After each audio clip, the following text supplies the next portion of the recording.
Hello everyone, स्वागत है आप सभी का सफल 2.0 बेस पर। मेरा नाम है अंकित मालवीय और आप सभी जानते हैं हिस्ट्री की क्लास में आज हम डिस्कस करेंगे चैप्टर नंबर 4 या थीम नंबर 4। टाइटल आप लोग देख पा रहे हैं, thinkers, beliefs, buildings, cultural development, circa 600 BC to 600 C, यानी 1000 साल का इतिहास है जिसमें 600 बीसी से 600 सी तक की बात हम करेंगे। लेकिन आज का ये जो हमारा चैप्टर है, थीम नंबर 4 जो है, इसमें हम अगेन सेम टाइम है, सेम पीरियड है, बट यहां पर जो टॉपिक है, जो कंटेंट है, जो सब्जेक्ट है, वो यहां पर चेंज हो गया है। क्योंकि थीम नंबर 2 के अंदर हमने इसी टाइम पीरियड पर इंडिया के अंदर जो पॉलिटिकल चेंज हुए थे, जो इकोनॉमिकल डेवलपमेंट हुआ था, उसके बारे में बात करी थी। फिर थीम नंबर 3 पर हम आए, चैप्टर नंबर 3 पर हम आए, जहां पर हमने सोशल कंडीशंस यानी सामाजिक जीवन में जो बदलाव आए, जो डेवलपमेंट हुए, उनको हमने डिस्कस किया था। Now come on to the theme number 4, और यहां पर हम कल्चरल डेवलपमेंट के बारे में बात करेंगे, यानी सांस्कृतिक विकास के बारे में बात करेंगे। यानी इस सेम टाइम 600 बीसी से 600 सी में थीम नंबर 2 पॉलिटिकल और इकोनॉमिकल डेवलपमेंट के बारे में बताता है।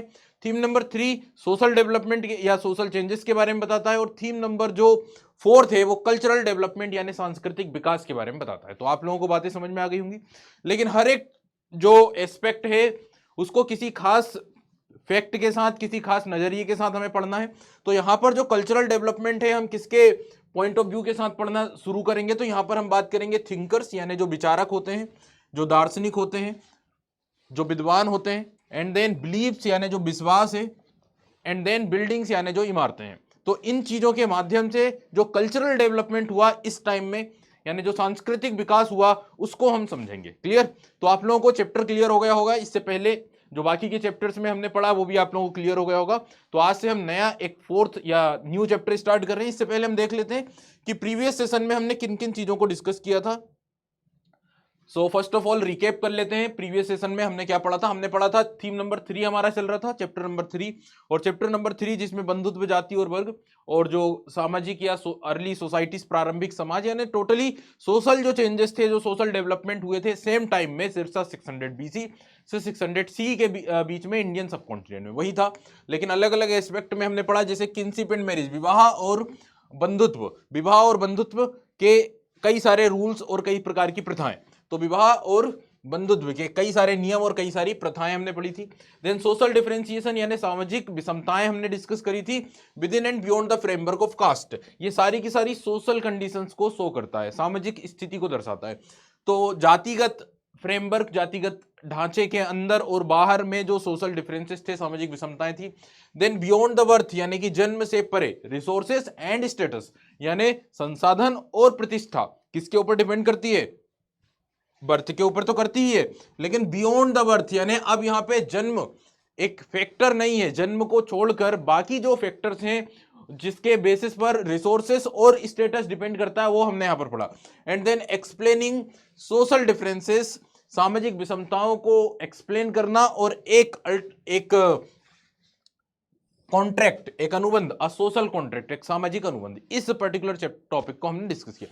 यानी इतने टॉपिक्स थे जो हमने प्रीवियस सेशन में डिस्कस कर लिए थे, कवर कर लिए थे। अब हम आ रहे हैं अगले चैप्टर पर, और आज हम किन किन टॉपिक्स को पढ़ेंगे इस चैप्टर नंबर 4 के।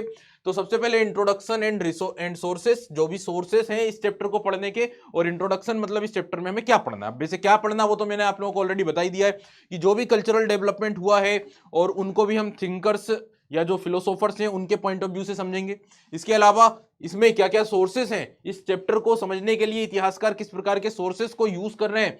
तो बेटा इसमें बिल्डिंग्स और इमारतें, मॉन्यूमेंट्स के साथ साथ लिटरेरी टेक्स्ट भी हैं, यानी साहित्यिक स्रोत भी हैं। तो आगे मैं आप लोगों को बताऊंगा किस तरह के सोर्सेस को हिस्टोरियंस यहां पर ले रहे हैं, यूज कर रहे हैं। And then glimpse of Sanchi, तो जैसे मैंने आपको बिल्डिंग के बारे में बताया, तो यहां पे अब एक बात क्लियर हो गई है कि जो भी कल्चरल डेवलपमेंट है उसको समझने के लिए इस चैप्टर का जो फोकस रहा है, मेन जो फोकस रहा है, मेन जो केंद्र बिंदु रहा है, वो रहा है सांची का स्तूप। तो बार बार हम सांची के स्तूप को अपने डिस्कशन का पार्ट बनाएंगे, अपने डिस्कशन का हिस्सा बनाएंगे। जैसे चैप्टर नंबर 3 के अंदर हमने सोशल डेवलपमेंट या सोशल चेंजेस या अर्ली सोसाइटीज के बारे में बात करी थी, और उसमें जो केंद्र रहा था वो महाभारत रहा था, क्योंकि महाभारत भारत का एक बहुत ही, या इंडियन सबकॉन्टिनेंट का एक बहुत ही कोलोसल और रिच लिटरेचर माना जाता है, जिसे 1000 साल तक लिखा गया। तो उस महाभारत के अंदर कई सारी ऐसी सोशल नॉर्म्स थे, कई सारी ऐसी सोशल प्रैक्टिसेस थी जो सेम टाइम पर चल रही थी, सेम टाइम पर यूज हो रही थी और उन्हें महाभारत में कंपाइल किया गया था। इसलिए महाभारत बहुत ही सही एग्जाम्पल था, बहुत ही सही यूज था महाभारत का उस पर्टिकुलर चैप्टर में। सेम कल्चरल डेवलपमेंट के लिए हम यहाँ पर किस इमारत या किस बिल्डिंग को यूज करेंगे, तो सांची के स्तूप की हम यहाँ पर बात करेंगे। एंड देन हम यहाँ पे हल्का सा ग्लिम्स ऑफ सांची को पढ़ेंगे and then background, sacrifice and debates. अब हम थोड़ा सा बैकग्राउंड यानी एक आधार देखिए, 600 बीसी से 600 सीई वाले पीरियड में जो कल्चरल डेवलपमेंट हुआ वो तो हम समझेंगे ही, लेकिन इससे पहले किस प्रकार का कल्चर था, किस प्रकार की ट्रेडिशंस थी और एक बैकग्राउंड क्या था। तो 600 बीसी से 600 सीई के पहले जो बेस था, जो बैकग्राउंड था कल्चर या रिलीजन का या ट्रेडिशंस का या परंपराओं का, तो उसमें दो चीजें थी। एक तो सेक्रीफाइस यानी कि यज्ञ हवन वगैरह हुआ करते थे, पहले से ही चल रहे थे, और दूसरा है डिबेट्स यानी कि जो चर्चाएं होती थी थिंकर्स या टीचर्स की, उनके बारे में चर्चा करेंगे। ठीक है, तो ये टॉपिक आपको ये बताता है। And then beyond the worldly pleasure यानी सांसारिक या लौकिक सुखों से परे, बाहर। ठीक है, बियॉन्ड का मतलब होता है परे यानी बाहर। तो किन चीजों से? सांसारिक सुख, जो सांसारिक सुख होते हैं, माया मोह, ठीक है, प्रॉपर्टी। तो हर एक व्यक्ति के अंदर एक सांसारिक सुख होता है, एक लौकिक सुख होता है, वो किसी मटेरियल को लेकर भी हो सकता है और कई अदर काइंड ऑफ भी हो सकता है। तो इससे बाहर, इससे परे, इसको छोड़कर महावीर का जो मैसेज है, महावीर स्वामी का जो मैसेज है, उसको हम देखेंगे। द मैसेज ऑफ महावीर स्वामी या लॉर्ड महावीर, जो महावीर स्वामी जैन धर्म के 24वें तीर्थंकर माने जाते हैं। तो बेटा यहां पर बेसिकली हम इन इतने टॉपिक हैं जिनको हम आज के इस सेशन में कवर करेंगे, और एट द एंड कुछ एमसीक्यूज भी होंगे जिनके आंसर्स आपको कमेंट करके बताना होगा। ठीक है, चलिए, ये सारा जो हम कंटेंट डिस्कस कर रहे हैं क्लास 12th का, ये आपको सीयूईटी के एग्जाम में तो हेल्प करेगा ही, साथ ही साथ आपके बोर्ड के एग्जाम में भी हेल्प करेगा, चाहे उसमें आपको एमसीक्यू टाइप क्वेश्चंस हो या शॉर्ट आंसर टाइप क्वेश्चंस हो या फिर लॉन्ग या फिर ऐसे बेस्ड जो क्वेश्चंस हो। ठीक है, तो उसमें सभी चीजों में ये हेल्प करेगा, क्योंकि बहुत ही डिटेल में एक एक टॉपिक और टॉपिक के अंदर जो कॉन्सेप्ट्स होते हैं, माइक्रो कॉन्सेप्ट और छोटे छोटे जितने भी कॉन्सेप्ट हैं, सारे कॉन्सेप्ट मैं आप लोगों को पढ़ा दूंगा। ठीक है, तो ये आपको बहुत हेल्प करेगा क्लास 12th में सीयूईटी के एग्जाम के लिए भी और क्लास 12th के बोर्ड एग्जाम के लिए भी। चलिए, तो देख लेते हैं। सबसे पहले नंबर पे आ रहा है हमारा इंट्रोडक्शन। इंट्रोडक्शन में जैसे मैं आपको बता ही चुका हूं कि यहां पर हम आपको समझा देते हैं कि भाई चैप्टर में क्या है, हमें चैप्टर में क्या पढ़ना है। तो देखिए, इस चैप्टर में क्या हमें पढ़ना है। पहली बात तो, in this chapter we shall go on a long journey across thousands years, यानी इस चैप्टर में हम एक लंबी यात्रा करेंगे, और वो भी यात्रा होगी कितनी? 1000 साल की यात्रा। हालांकि जितने भी चैप्टर हैं, जैसे फर्स्ट चैप्टर में तो हमने bricks beads bones, Harappan civilisation, Sindhu घाटी सभ्यता को पढ़ा, लेकिन चैप्टर 2, चैप्टर 3 और चैप्टर 4, थीम सेकंड, थर्ड और फोर्थ, तीनों में हमने 1000 साल तक की यात्रा ही करी है। लेकिन जो एस्पेक्ट है वो चेंज हो गया, यानी सबसे पहले पॉलिटिकल और इकोनॉमिकल डेवलपमेंट को पढ़ा, देन हमने सोशल या सोशल डेवलपमेंट को पढ़ा, अब कल्चरल डेवलपमेंट। लेकिन कितना? 1000 साल, 1000 साल का हमें यहाँ पे कल्चरल डेवलपमेंट को पढ़ना है। ठीक है, so we shall read about the philosophers. यहां पर हम बात करेंगे फिलोसोफर्स यानी दार्शनिकों की, टीचर्स की, शिक्षकों की, विद्वानों की। ठीक है, फिलोसोफर्स की, जिन्होंने अटेम्प्ट किया, जिन्होंने प्रयास किया इस दुनिया को समझने का, इस अंडरस्टैंडिंग करने का, द वर्ल्ड दे इनहेबिटेड, यानी जिस दुनिया में वो रह रहे हैं, उस दुनिया को, उस संसार को समझने के प्रयास किए। ठीक है, तो हम उन फिलोसोफर्स की बात करेंगे जिन्होंने इस दुनिया के सत्य को, इस रियलिटी को पहचानने की कोशिश करी, उसको समझने की कोशिश करी। और यहां पर हम बेसिकली गौतम बुद्ध की, यानी महावीर गौतम बुद्ध जो बौद्ध धर्म के फिलोसोफर हैं, बौद्ध धर्म के फाउंडर हैं, उनके बारे में बात करेंगे। We will also see how their ideas, साथ ही हम ये भी देखेंगे कि किस तरह से उनके आइडियाज को सोसाइटी में एक्सेप्ट किया गया या लोगों के द्वारा मान्यता दी गई, किस तरह से उन्हें टेक्स्ट के अंदर, ग्रंथों के अंदर कंटेंट किया गया, या फिर बोल सकते हैं कि जो इमारतें हैं, मूर्तियां हैं, इस तरह से उनके आइडियाज को लोगों ने अपनाया और वो किस तरह से दिखाई देते हैं इमारतों के रूप में, मूर्तियों के रूप में। ये सारी चीजों को हम पढ़ेंगे, और ये सारी चीजें उनके इन्फ्लुएंस को दर्शाती है, प्रभाव को दर्शाती है। फॉर एग्जाम्पल, मॉडर्न टाइम के एक फिलोसोफर, आधुनिक समय के एक बहुत ही महत्वपूर्ण फिलोसोफर, पॉलिटिशियन, सोशल वर्कर बोल सकते हैं, दार्शनिक आप बोल सकते हैं, तो मॉडर्न टाइम में थे महात्मा गांधी। महात्मा गांधी को हम एक पॉलिटिशियन के रूप में जानते हैं, उनको एक सोशल रिफॉर्मर के रूप में जानते हैं, उन्हें एक स्कॉलर्स के रूप में जानते हैं, उन्हें एक पॉलिटिशियन के रूप में जानते हैं। ठीक है, तो महात्मा गांधी जो मॉडर्न टाइम में थे, क्या हम उनके बारे में पढ़ते हैं? क्या हम उनके बारे में लिखते हैं? क्या उनके स्टेच्यूज बने हुए हैं? क्या उनकी मूर्तियां बनी हुई हैं? क्या उनके ऊपर डिबेट्स होती हैं? क्या उनके ऊपर डॉक्यूमेंट्रीज लिखी जाती हैं? क्या उनके ऊपर फिल्में बनाई जाती है? डेफिनेटली आपका आंसर होगा डेफिनेटली, बिल्कुल किया जाता है। तो ऐसा ही, लेकिन ये तो मॉडर्न टाइम का मैंने एग्जांपल दिया। अब ऐसे ही हम बात कर रहे हैं कौन से टाइम की? एंशिएंट टाइम की, जो 600 बीसी से 600 सीई के बीच में हुआ। ठीक है, अब महात्मा गांधी एक एग्जांपल मैंने लिया, ऐसे बहुत सारे मॉडर्न टाइम पर भी फिलोसोफर्स हैं, दार्शनिक है, जिनके बारे में ये सारी एक्टिविटीज होती हैं, लिखा जाता है, पढ़ा जाता है, बोला जाता है, डिबेट्स होती हैं, डिस्कशन होता है, मूवीज बनाई जाती है, इवन स्टेच्यूज बनाए जाते हैं, वो सारी चीजें।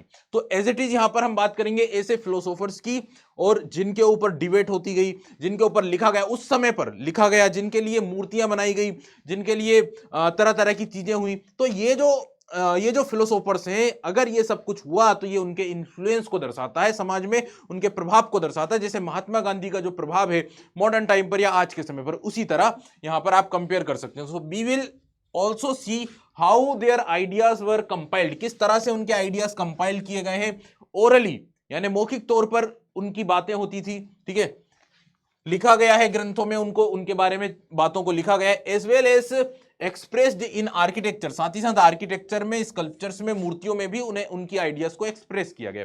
ये सारी बातें क्या दर्शाती है? उनके इन्फ्लुएंस को, इनके प्रभाव को दर्शाती है। ठीक है, these are indicatives of enduring influence these thinkers had on people। तो ये उनके स्थायी प्रभाव को दर्शाती है पब्लिक के ऊपर, जनता के ऊपर, समाज के ऊपर। ठीक है, और यहां पर हम किसके बारे में बात करने वाले हैं? यहां पर हम बात करने वाले बुद्ध परंपराओं के बारे में, गौतम बुद्ध के बारे में, किस तरह से उनका प्रभाव था पब्लिक के ऊपर, सोसाइटी के ऊपर, और उसी से हम कल्चरल डेवलपमेंट को समझेंगे। ठीक है, चलिए आगे बढ़ते हैं। नाउ अब थोड़ा सा हम क्या पढ़ते हैं, सोर्सेस पढ़ लेते हैं। ठीक है, सोर्सेस क्या हैं? इस चैप्टर को पढ़ने के लिए किस तरह के सोर्सेस को हिस्टोरियन यूज कर रहे हैं, समझ रहे हैं। So the sources that historians use to reconstruct this exciting world, इस रोचक दुनिया, कौन सी रोचक दुनिया? 600 बीसी से 600 सी, जिस समय कल्चरल डेवलपमेंट हो रहा था, चेंजेस आ रहे थे, डेवलपमेंट हो रहा था, उस समय की इस रोचक दुनिया को समझने के लिए इतिहासकार किस तरह के सोर्सेस को पढ़ रहे हैं, किस तरह के स्रोतों को यूज कर रहे हैं। World of ideas and beliefs include, तो इसमें इस समय के आइडियाज को, इस समय के विचारों को समझने के लिए इतिहासकार बौद्ध, जैन और ब्राह्मणिकल टेक्स्ट को यूज करेंगे। तो तीन प्रकार के तो लिटरेरी सोर्स हो गए हैं, जिसमें जैन धर्म के भी ग्रंथ हैं, बौद्ध धर्म के भी ग्रंथ हैं, और जो ब्राह्मण टेक्स्ट हैं उनको भी यूज किया जाएगा। उनसे भी चीजों को इतिहासकारों ने, हिस्ट्री को रिकंस्ट्रक्ट किया है। तो तीन प्रकार के लिटरेरी सोर्सेस हो गए, एक तो जैन ग्रंथ, एक तो बौद्ध ग्रंथ, और तीसरे नंबर पे आपके ब्राह्मण टेक्स्ट, जैसे उपनिषद हो गए या फिर जो वेद हो गए, ये सारी चीजें। ठीक है, अब ये तो हो गए literary text, because the sources जो होते हैं हिस्ट्री के वो दो होते हैं, एक तो लिटरेरी और सेकंड जो होते हैं वो आर्कियोलॉजिकल होते हैं। ठीक है, या मटेरियल रिमेन्स। तो यहां पर इनके अलावा as well as a large and impressive body of material remains, तो इसके अलावा जो बहुत ही बड़ी बड़ी बिल्डिंग्स, इमारतें या मटेरियल रिमेन्स हैं, उनको भी यूज किया जाएगा। और खास तौर से यहां पर बात की जाएगी किसकी, जो ऑलरेडी मैं आपको बता चुका हूं, मॉन्यूमेंट्स एंड इंस्क्रिप्शंस, यानी इस इमारतें और अभिलेख। और सबसे खास जो इस चैप्टर का फोकस रहेगा वो रहेगा किसके ऊपर? सांची के स्तूप के ऊपर, स्तूपा एट सांची, सांची का जो स्तूप है, इसके ऊपर इस चैप्टर में खास फोकस किया गया है, खास बात की गई है सांची के स्तूप के बारे में। तो बेटा ये सारे के सारे सोर्सेस हो गए। सोर्सेस से पहले मैंने आपको बता दिया कि चैप्टर में क्या हमें पढ़ना है। ठीक है, now come on to the first topic. अब आते हैं पहले टॉपिक के ऊपर, और पहला टॉपिक आने से पहले एक इमेज आप लोग देख लें। ये सांची का जो स्तूप है, वहां पर एक स्टेच्यू है, वहां पर एक इमारत पर बना हुआ चित्र है, अ स्कल्पचर फ्रॉम सांची, यानी सांची का एक स्कल्पचर, सांची की एक मूर्ति स्तूप के पास की। आगे बढ़ते हैं। Now topic number 1, glimpse of Sanchi, यानी सांची की एक ग्लिम्स, सांची की एक झलक हम यहां पर समझ लेते हैं, एक बेसिक इंफॉर्मेशन सांची के बारे में। ठीक है,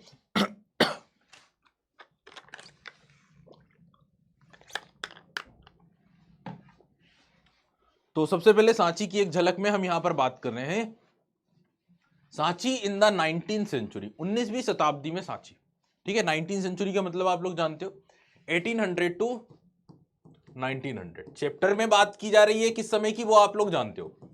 ठीक है, लेकिन हम सांची की बात कर रहे हैं 1800 टू 1900, यानी 19th सेंचुरी में सांची कैसा था, कहां था, कि कहां पर लोकेटेड था, किन लोगों ने इसको प्रिजर्व कराया, हालांकि डिस्कवरी कब हुई वो बहुत आगे पढ़ेंगे, लास्ट जो टॉपिक्स हैं उसमें डिस्कवरीज की बात होगी, एक सांची के स्तूप की डिस्कवरीज की बात करेंगे, और साथ ही साथ जो एक और स्तूप है साउथ इंडिया के अंदर, दक्षिण भारत के अंदर, अमरावती का, उसके बारे में बात करेंगे। बट नाउ फर्स्ट 19वीं सेंचुरी में सांची।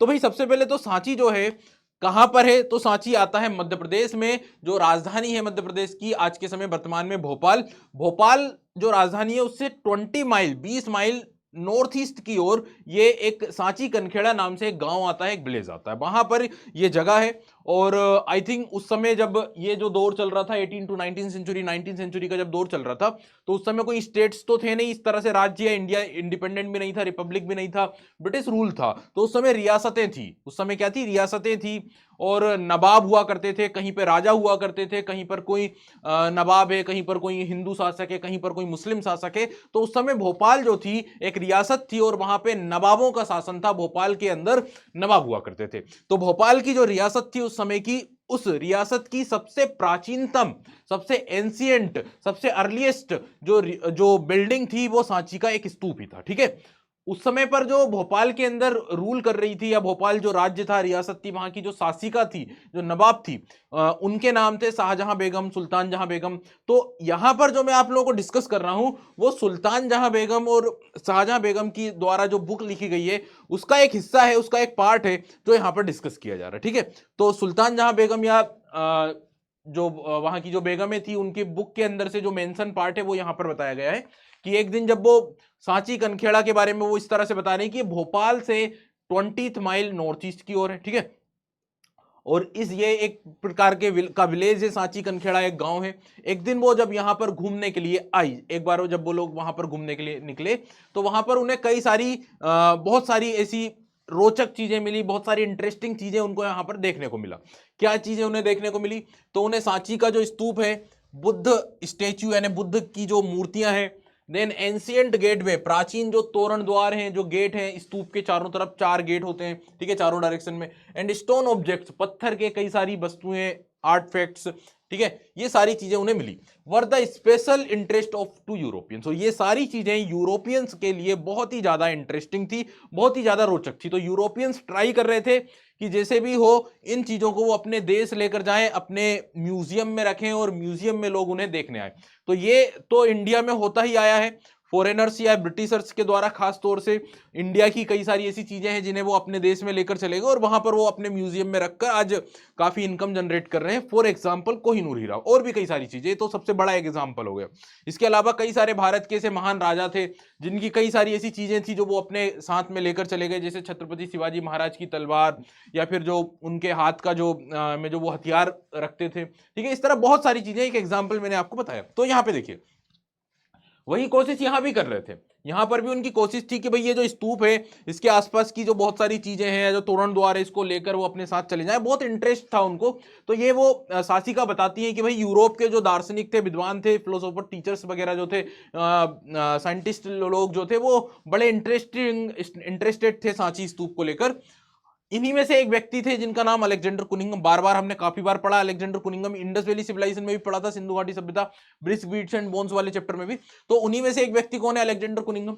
अलेक्जेंडर कुनिंघम यहाँ पर पहुंचता है, यहाँ पे कई सप्ताह तक रुकता है, पूरा इंस्पेक्ट करता है, इस पूरे क्षेत्र का निरीक्षण करता है, मैप बनाता है, डायग्राम बनाता है इस पूरी लोकेशन का। इवन जो डोम था, ठीक है, जो स्तूप का जो डोम होता है, गुंबद होता है, उसके ऊपर चढ़कर उसकी खुदाई कर कर चेक करता है।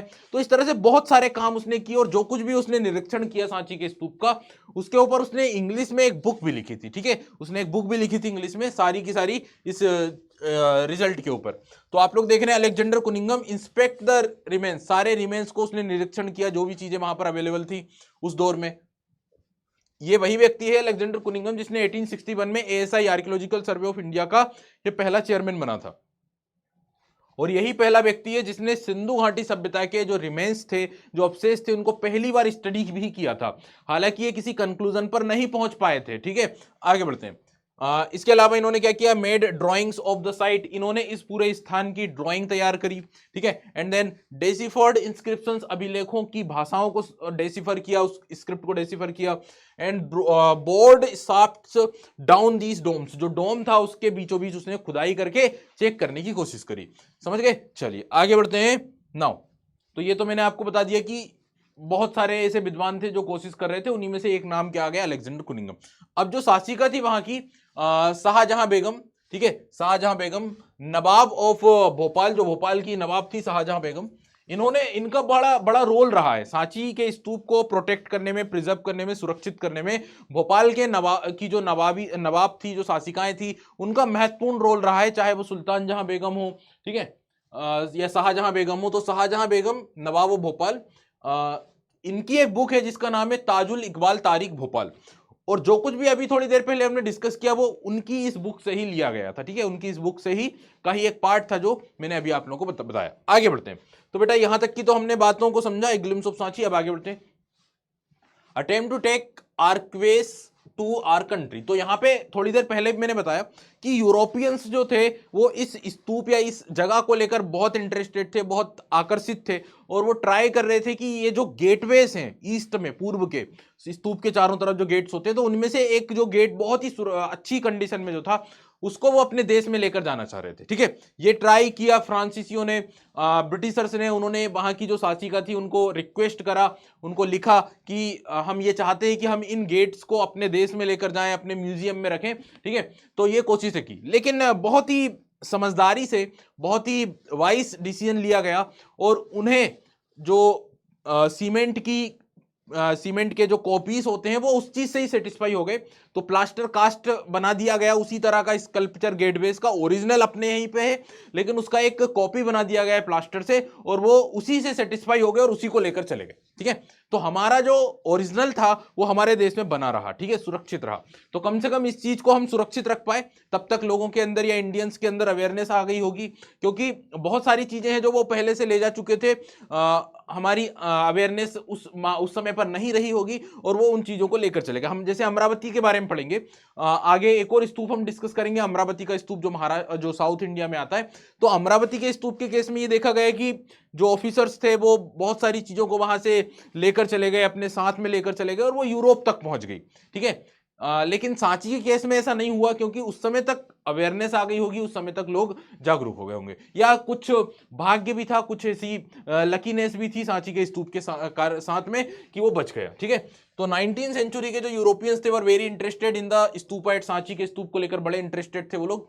इवन द फ्रेंच जो लोग थे उन्होंने तो क्या किया, फ्रेंच एंड ब्रिटिश, इन्होंने क्या किया, परमिशन मांगी शाहजहां बेगम से कि भाई हम इन्हें लेकर जाना चाहते हैं, जो गेट्स हैं, जो तोरण द्वार है, इन्हें अपने साथ ले जाना चाहते हैं। लेकिन दोनों ही सेटिस्फाई हो गए, दोनों को ही संतुष्ट करा दिया गया। प्लास्टर कास्ट कॉपीज से इन्हें प्लास्टर की जो कॉपीज वगैरह बना दी गई, और वही उनको दे दिया गया कि भाई आप इसी से सेटिस्फाई हो जाओ, इसी से संतुष्ट हो जाओ, और वो लोग मान भी गए, ठीक है। तो यहां पर तो हम थोड़ा सा बच गए। आगे बढ़ते हैं। नेक्स्ट, नाउ अगर हम थोड़ा सा इन बेगमों के बारे में बात करें, भोपाल की ये जो बेगमें थी, शाहजहां बेगम और सुल्तान जहां बेगम, इनका बड़ा रोल रहा है इस साइट को प्रिजर्व करने में, सुरक्षित करने में। और मैंने जैसे अभी थोड़ी देर पहले ही बताया था कि भोपाल की शासिकाओं का बड़ा रोल रहा है कि वो इस एंशियंट बुद्धिस्ट साइट को प्रिजर्व कर पाई, सुरक्षित रख पाई, और उन्होंने कई सारी महत्वपूर्ण भूमिका भी निभाई। तो यहाँ पे दो शासिकाएं हैं, एक तो शाहजहां बेगम है, और फिर उनकी जो सक्सेसर्स हुई, उनकी जो उत्तराधिकारी आई, सुल्तान जहां बेगम। देखिए इनके रोल को देखें तो शाहजहां बेगम ने अपने समय पर काफी पैसा दिया था, डोनेट किया था इस साइट को सुरक्षित रखने के लिए, इस साइट को प्रिजर्व करने के लिए। तो एक तो इनका ये रोल है। वहीं अगर सुल्तान जहां बेगम की बात करें तो सुल्तान जहां बेगम ने भी काफी फंड दिया, और इवन इन्होंने म्यूजियम, वहां पर संग्रहालय बनाने के लिए भी फंड दिया। तो वहां पर जो संग्रहालय बना हुआ है, जो म्यूजियम बना हुआ है, उसके लिए फंड या पैसा जो दिया गया था वो किसके द्वारा दिया गया, सुल्तान जहां बेगम के द्वारा। म्यूजियम के अलावा वहां पर एक गेस्ट हाउस भी बनवाया गया, तो वो गेस्ट हाउस को बनवाने का भी पैसा या जो खर्चा था वो इन्हीं बेगम के द्वारा किया गया। और उसी गेस्ट हाउस के अंदर कई सारे जो टेक्स्ट थे, जो ग्रंथ थे, उन्हें पब्लिश भी किया गया। तो पब्लिकेशन का भी जो खर्चा था वो भी सुल्तान जहां बेगम ने ही अपनी तरफ से उठाया। इवन इसी कारण से जो सर जॉन मार्शल यहां पर कई दिनों तक रुके इस गेस्ट हाउस के अंदर, इस लोकेशन पर, इस साइट पर, और वहां पर रहकर उन्होंने कई सारे टेक्स्ट लिखे, कई सारे ग्रंथ लिखे, और उन ग्रंथों को उन्होंने किसे दे दिया? शाहजहां बेगम को उन्होंने दे दिया। ठीक है, तो ये चीज भी आप लोग देखें कि सर जॉन मार्शल इन्होंने डेडिकेटेड कर दिया his important volumes on Sanchi. ठीक है, क्योंकि आप लोग देख रहे हैं कि सुल्तान जहां बेगम कितना महत्वपूर्ण रोल उनका रहा इस साइट को प्रिजर्व करने में। तो जब सर जॉन मार्शल ने ये सारी चीजों को देखा तो उन्होंने जो भी टेक्स्ट लिखा था वो किसे डेडिकेट किया? सुल्तान जहां बेगम को डेडिकेट किया। समझ गए सभी लोग इस बात को? आगे बढ़ते हैं बेटा। तो यहां पर तो हमने बात करी role of begum of Bhopal. Bhopal की जो बेगम थी उन्होंने किस तरह से महत्वपूर्ण रोल अदा किया है यहां पर इस साइट को प्रिजर्व करने में, इस साइट को सुरक्षित रखने में। ठीक है, क्योंकि आफ्टर ऑल ये जो थे उस समय पर क्या थी? शासिकाएं थी। भोपाल का जो रूल था, जो शासन था, वो इनके हाथ में था। तो डेफिनेटली कि इकोनॉमिकल रिसोर्सेज तो थे ही थे, साथ ही साथ पॉलिटिकल यानी पॉलिटिकल पावर भी उनके साथ थी, और बहुत ही वाइस डिसीजन इनके द्वारा लिया गया और उसे प्रोटेक्ट किया गया। आगे बढ़ते हैं। तो यहां पर इसके अलावा एक चीज और देखें कि स्तूप कॉम्प्लेक्स जो सुरक्षित हुआ, जो सरवाइव हुआ, इसके साथ में कुछ थोड़ी सी वाइज डिसीजन तो थे ही थे, यानी समझदारीपूर्ण निर्णय तो लिए ही गए थे। इसके अलावा इसके साथ में एक लक भी था, यानी गुड लक भी था। ठीक है, गुड लक इसलिए बोल रहे हैं कि भाई ऐसा है कि चलो ठीक है, जो फॉरेनर्स थे, फ्रेंच और ब्रिटिशर्स, इन्होंने तो अटेम्प्ट किया ही, लेकिन इस जगह पर किसी इंजीनियर का या फिर किसी रेलवे लाइन कंस्ट्रक्टर का, किसी बिल्डर की नजर भी नहीं पड़ी। तो ये जगह उन लोगों की नजर से भी बच गई जो रेलवे इंजीनियर्स होते हैं या रेलवे लाइन कंस्ट्रक्टर्स होते हैं, बड़ी बड़ी बिल्डिंग्स जो बनाते हैं। ठीक है, उनसे भी बच गए। तो ये एक गुड लक हुआ, और साथ ही साथ जो ब्रिटिशर्स थे, फ्रेंच थे, उनसे भी बच गए। तो ये एक बोल सकते हैं वाइज डिसीजन और गुड लक भी रहा इस साइट का, इस जगह का। अब हम इस साइट की बात करें तो भाई one of the most important site में से एक है जो बुद्ध धर्म से संबंधित है।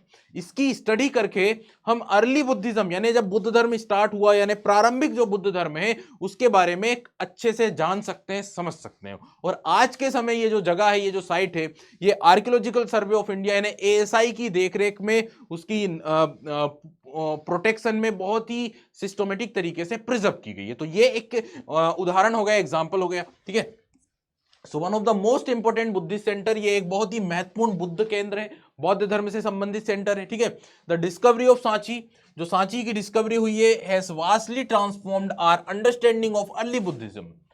सांची की खोज से प्रारंभिक बौद्ध धर्म के बारे में, यानी बुद्ध धर्म के प्रारंभिक समय के बारे में या उस समय की परंपराओं के बारे में जानकारी मिल पाती है। ठीक है, और आज के समय ये जो साइट है ये प्रिजर्व है एएसआई के द्वारा, आर्कियोलॉजिकल सर्वे ऑफ इंडिया की देखरेख में, और बहुत ही सिस्टमेटिक तरीके से इसे प्रिजर्व किया गया, सुरक्षित रखा गया। आगे बढ़ते हैं बेटा। Now come on to the diagram. तो यहां पे आप लोग देख रहे हैं सांची का जो स्तूप है उसका चित्र आप लोग देख पा रहे हैं। ये सांची का स्तूप, सांची का स्तूप। यहाँ पे आप लोग देखिए जो स्तूप की अलग अलग फीचर्स होते हैं, जो अलग अलग पार्ट्स होते हैं आर्किटेक्चरल फीचर के, स्तूप जब बनाया जाता है तो आप लोग देखोगे कि स्तूप जो कि जिसमें एक डोम आपको दिखाई देगा, इस तरह से ये डोम है, एक गुंबद आपको दिखाई देगा। गुंबद के जस्ट ऊपर यहाँ पर एक हर्मिका होती है। ठीक है, हर्मिका इसे बोला जाता है, इसके ऊपर एक छतरी होती है। तो इस तरह से ये मेजर पार्ट्स आप लोग देख रहे हैं, डोम यानी गुंबद, गुंबद के ऊपर यहाँ पे हर्मिका, और हर्मिका के ऊपर एक क्या है? छतरी होती है। आज भी अगर आप किसी स्तूप को देखेंगे, हो सकता है रिसेंट टाइम में अगर कहीं बनाया गया है तो आप उसमें भी आप इन चीजों को जरूर देख पाओगे कि गुंबद, गुंबद के ऊपर यहाँ पर एक हर्मिका, और सबसे ऊपर में क्या होता है? छतरियां होती है। ठीक है, अब बेटा इसके अलावा आप लोग देखें कि इसके चारों तरफ एक रेलिंग होती है। यहाँ पे आपको एक स्टोन की रेलिंग दिखाई दे रही है, तो इसके चारों तरफ एक रेलिंग बनाई जाती है। ठीक है, चारों तरफ कवर करते हुए, और फिर 4 गेट आपको 4 डायरेक्शन में दिखाई देंगे। यहाँ पर 4 गेट्स हैं। इवन आई थिंक जो हमारा करेंसी नोट है, अब कौन सा करेंसी नोट है वो तो ध्यान नहीं आ रहा, लेकिन आई थिंक 500 का या कोई से एक करेंसी नोट पर सांची के स्तूप का चित्र भी मिलता है, आप लोगों ने देखा होगा। तो यहाँ पे देखिए कि इस तरह से जो हमारे 4 गेट हैं, ठीक है, इधर पर और एक गेट उस साइड है, अब उस साइड वाला भी हमें दिख नहीं रहा है। तो 4 गेट जो है इसके चारों तरफ बने हुए हैं। तो ये बेटा सांची का मेन स्तूप है। इसके अलावा छोटे मोटे और भी स्तूप वहां पर है, बट मेन स्तूप जो है वो ये है। ठीक है, समझ गए सभी लोग? इन्हीं गेटवेज को वो ले जाने की कोशिश कर रहे थे। जिस समय ये सांची स्तूप को खोजा गया था उस समय पर 4 में से 3 गेट तो अपनी लोकेशन पर एज इट इज इसी तरह से स्टैंड थे, लेकिन एक नीचे गिरा हुआ था, बाद में उसे भी सिस्टमेटिक तरीके से खड़ा कर दिया गया। क्लियर, चलिए आगे बढ़ते हैं। Now move on to the another topic. अब आते हैं अगले टॉपिक पर। अगले टॉपिक पर आने से पहले कुछ क्वेश्चंस जो हमारे माइंड में आ रहे हैं। अभी आपने बिल्डिंग्स तो देख ली, अब आपके माइंड में कुछ क्वेश्चन आ रहे होंगे। क्या पहला क्वेश्चन आ रहा है आपके माइंड में? सम फ्रीक्वेंट क्वेश्चंस में अब हम इस चीज को समझें तो पहला क्वेश्चन ये है, what is the significance of this monument? इस इमारत का सिग्निफिकेंस क्या है भाई? इसे क्यों बनाया गया है, महत्व क्या है, ये बताइए। ठीक है, तो इस इमारत का महत्व क्या है? बुद्ध धर्म की परंपरा में स्तूप क्यों बनाए जाते थे? एक अकेला स्तूप सांची का स्तूप नहीं है, अमरावती का भी स्तूप है और भारूद का भी स्तूप है, और भी देश में कई सारे स्तूप हैं। इवन ऐसा बताया जाता है सम्राट अशोक ने अपने समय पर 84,000 स्तूप बनवाए थे। ठीक है, और ये सांची का स्तूप भी सम्राट अशोक के द्वारा बनवाया गया। तो बहुत सारे, सारनाथ का स्तूप जैसे कि, तो बहुत सारे स्तूप हैं। ठीक है, स्तूप का क्या महत्व होता है? Next, why was the mound built and what did it contain? जो गुंबद बनाया गया है, जो माउंड का मतलब होता है जो टीला बनाया गया, ये क्यों बनाया गया और इसके अंदर क्या चीज है जो प्रिजर्व है, जो कंटेन है? तो ये आपसे पूछा जा रहा है। ये कुछ क्वेश्चंस हैं जो आपके माइंड में आ रहे हैं। Why is there a stone railing around it? इसके चारों तरफ स्टोन रेलिंग क्यों है? ठीक है, ये भी माइंड में क्वेश्चन आ रहा है कि स्टोन रेलिंग क्यों बनाई गई भाई चारों तरफ। अब ये स्टोन रेलिंग का आपके दिमाग में क्वेश्चन आ रहा है। अब अगर आप थोड़ा सा परंपराओं को देखें, जनरली भारत की जो परंपराएं थी एंशियंट टाइम से ही, जब भी हम किसी धार्मिक स्थल को इमेजिन करते हैं, तो जब भी आप इमेजिन करते हो किसी धार्मिक स्थल को जो एंशियंट टाइम से एसोसिएटेड है, या जब भी किसी धार्मिक स्थल की हम बात सोचते हैं दिमाग में, तो क्या होता है, एक नेचर, एक प्राकृतिक चीज आती है कि हरा भरा पूरा माहौल होगा। ठीक है, एक नेचुरल वहां पे इन्वायरमेंट होगा, और वहां पर जो गॉड्स हैं, जो देवी देवता हैं, उनके चारों तरफ एक रेलिंग होती है, एक प्रकार से रेलिंग बनाई जाती है। तो जब भी हम किसी धार्मिक या धार्मिक स्थान को जब इमेजिन करते हैं, तो ये सारी चीजें ये जुड़ी हुई है परंपरा में, स्टार्टिंग से ये चीजें देखी जाती है। खैर, यहां पर एक क्वेश्चन क्या आ रहा है कि why is there a stone railing? क्यों इसके चारों तरफ स्टोन रेलिंग बनी हुई है? देन किसने बनवाया भाई? ये तो एक बहुत ही जरूरी प्रश्न है कि हु बिल्ट द कॉम्प्लेक्स? इस परिसर का, इस बिल्डिंग का निर्माण किसने किया और किसने इसके लिए पे किया फॉर इट्स कंस्ट्रक्शन? इसके भाई निर्माण हुआ होगा, इतना विशाल स्तूप है तो बहुत सारे लोगों ने काम किया होगा, लेबर परफॉर्म की होगी, और किसी के इंस्ट्रक्शन पर काम किया होगा, उन लोगों को सैलरी दी गई होगी, उनको पेमेंट किया गया होगा। ये सब किसने किया? और एट द एंड क्वेश्चन है, व्हेन वाज इट डिस्कवर्ड? कब इसकी खोज हुई थी? समझ गए? इन सारे क्वेश्चंस के जो आंसर्स हैं, वो जो एंशियंट टेक्स्ट हैं, इंस्क्रिप्शंस हैं, या जो बिल्डिंग्स हैं, ठीक है, बिल्डिंग्स की जो स्टेच्यूज हैं, मूर्तियां हैं, उसके ऊपर जो कार्विंग की गई है, उनको रिसर्च करके, उनकी स्टडी करके, उनको पढ़कर हम समझ सकते हैं, खोज सकते हैं। तो इन सभी के आंसर टेक्स्ट के अंदर मेंशन है। एंशियंट बुद्धिस्ट टेक्स्ट हो गए, या फिर जो बुद्ध धर्म से एसोसिएटेड जो इंस्क्रिप्शन है, अभिलेख है, वहां से आपको इनके आंसर्स मिल सकते हैं। तो वो हम सारी चीजें चैप्टर में डिस्कस करेंगे और समझेंगे प्रारंभिक बौद्ध धर्म की परंपराओं को। तो चलिए स्टार्ट करते हैं। यहां पर इन्हीं क्वेश्चंस के कुछ आंसर्स आपको धीरे धीरे करके एक एक करके मिलेंगे। तो ये कुछ फ्रीक्वेंट क्वेश्चन जो आपके माइंड में आएंगे। आगे आते हैं। Now we have the topic number 2।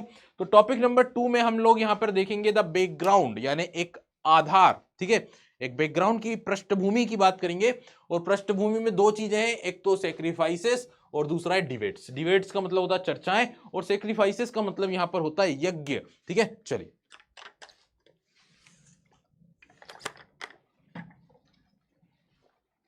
तो अब हमारे सामने है कॉन्सेप्ट टॉपिक नंबर 2, और दो मुद्दे हैं जिनके बारे में हम बात करेंगे। एक थोड़ा सा बौद्ध परंपरा के बारे में, क्योंकि बुद्ध परंपरा की बात की जाए तो ये 600 बीसी से 600 सीई की है, समझ गए ना।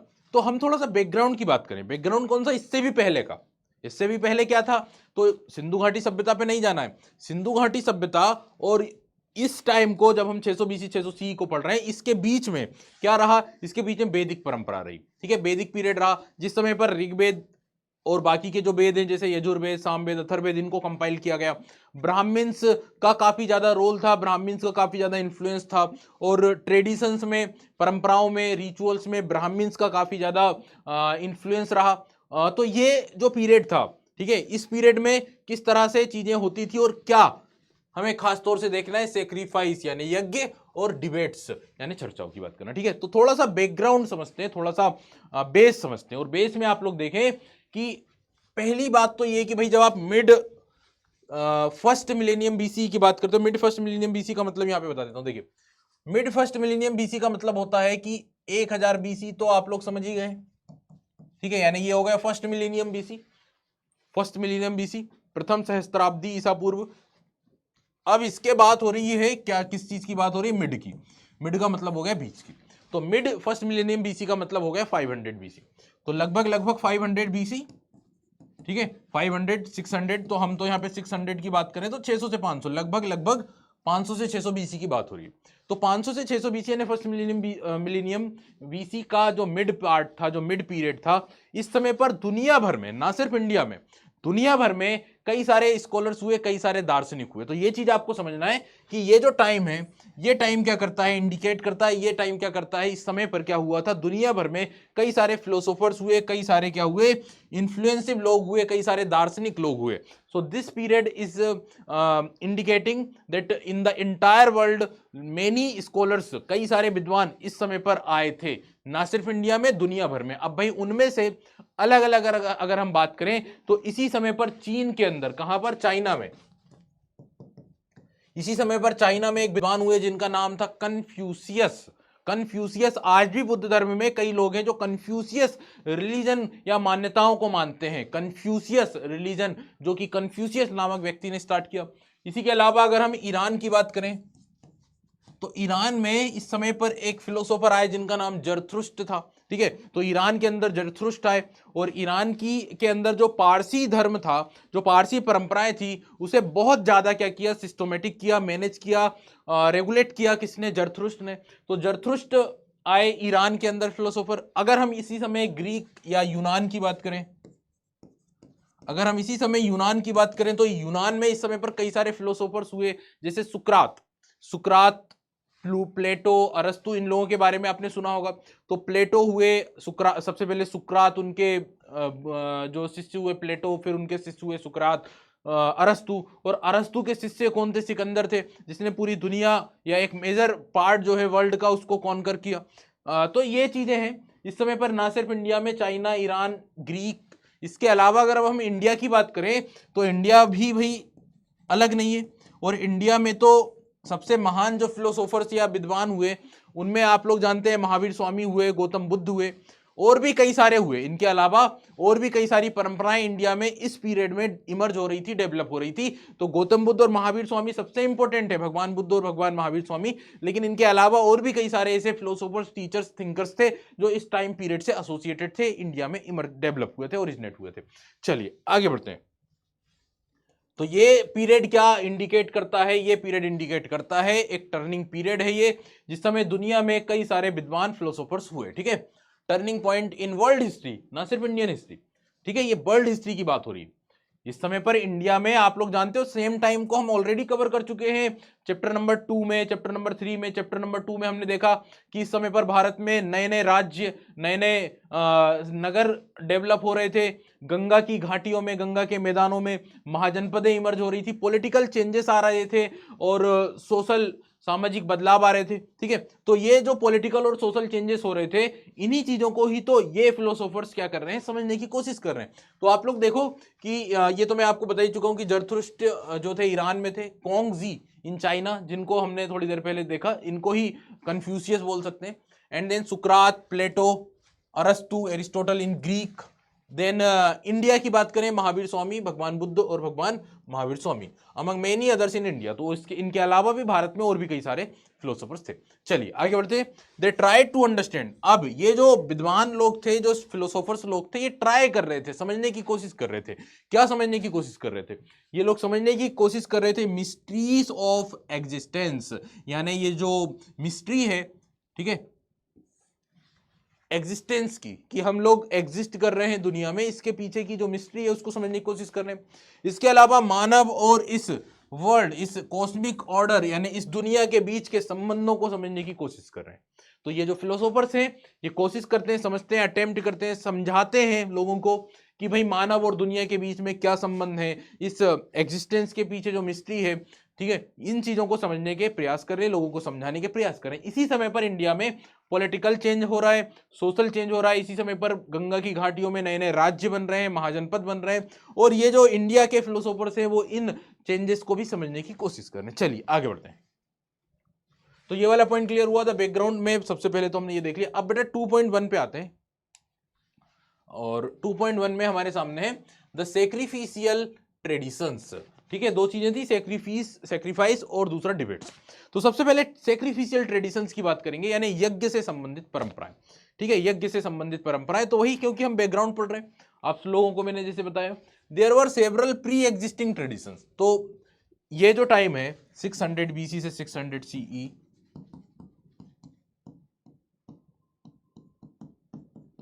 इस समय पर जो ट्रेडिशंस और परंपराएं आएंगी, इससे पहले भी कई सारे ट्रेडिशंस और परंपराएं थी जो उस समय पर चल रही थी, जो प्री एग्जिस्टिंग थी, यानी पहले से चल रही थी।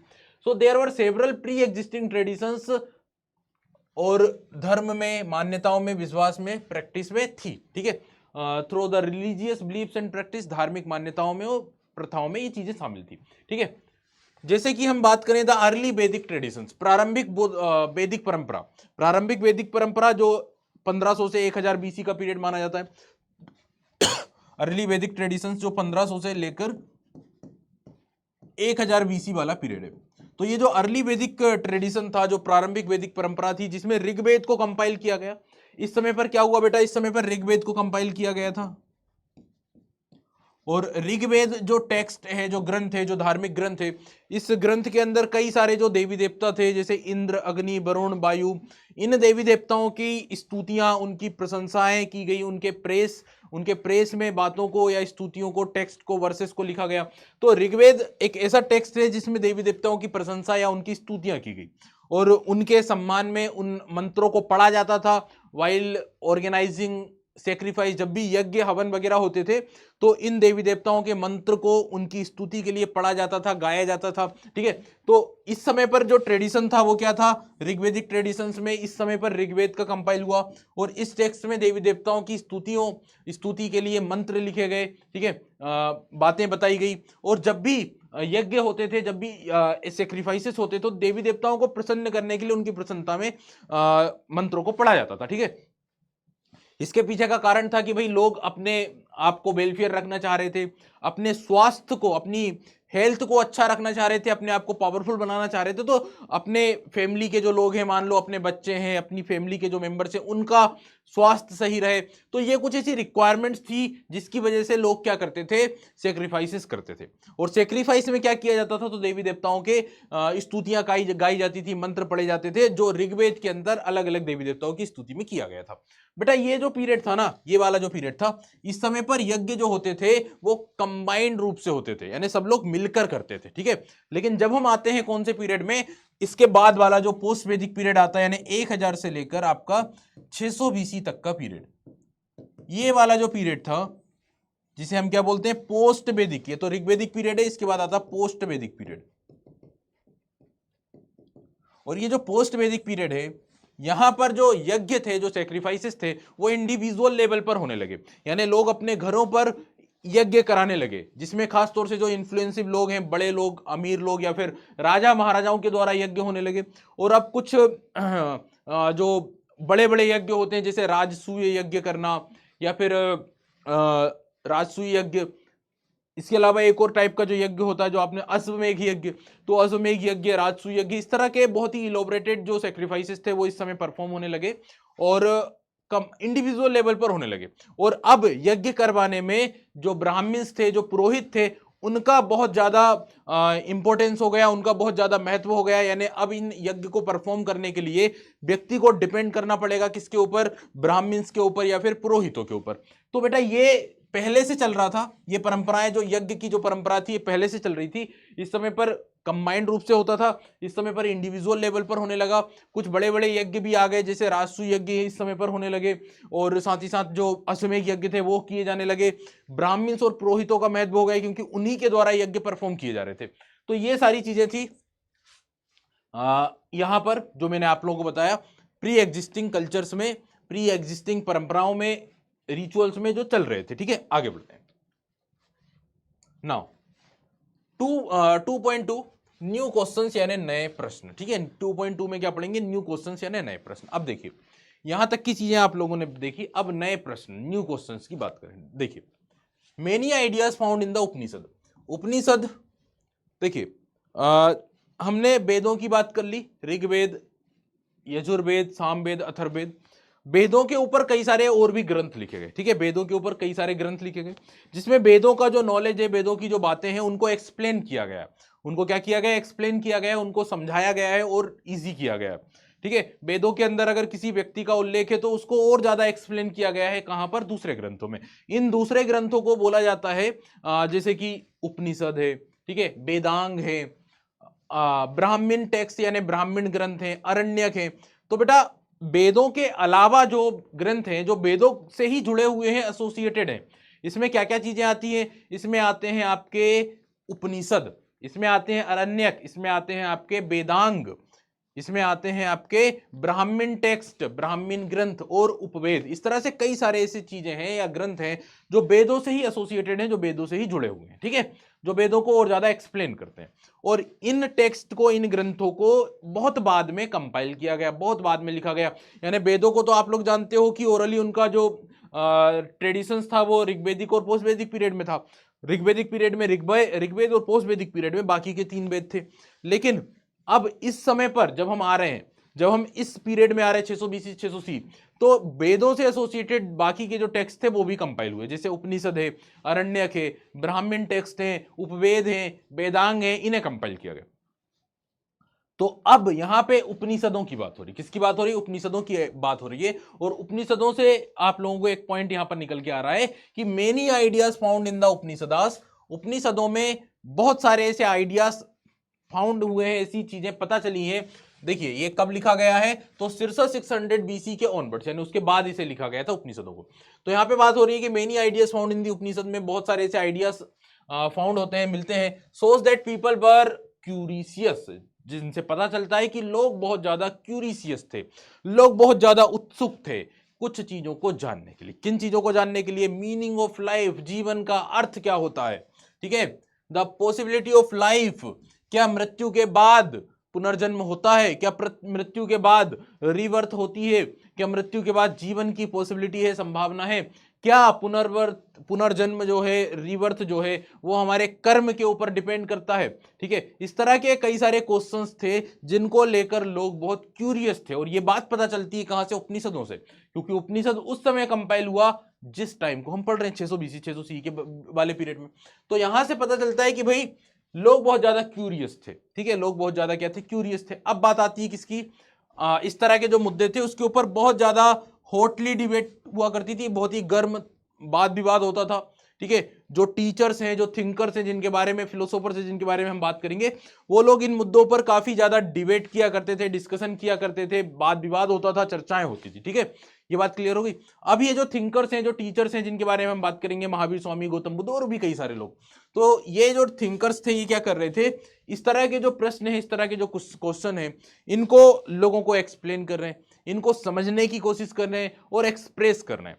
और उनमें से भी जो बहुत ही नेचुरल है, बहुत ही रियल जो चीज है, उसको वो समझ रहे हैं, उसको वो समझने की कोशिश कर रहे हैं और उसको समझाने की कोशिश कर रहे हैं। इस बात को आप समझें, thinkers were concerned with understanding, यानी पहले तो वो अंडरस्टैंड कर रहे हैं, एंड एक्सप्रेसिंग, और साथ ही लोगों को एक्सप्रेस भी कर रहे हैं। लेकिन क्या? The nature of ultimate reality, यानी जो बहुत ही अल्टीमेट रियलिटी है, जो एकदम सही है, जो एकदम सत्य है, उस चीज को वो अंडरस्टैंड कर रहे हैं, उस चीज को वो एक्सप्रेस कर रहे हैं इन प्रश्नों पर, इन मुद्दों पर। क्योंकि इससे पहले की जो परंपराएं हैं, जो वैदिक परंपराएं हैं, वहां पर इन प्रश्नों के आंसर्स या इन प्रश्नों के अलग प्रकार के आंसर हैं।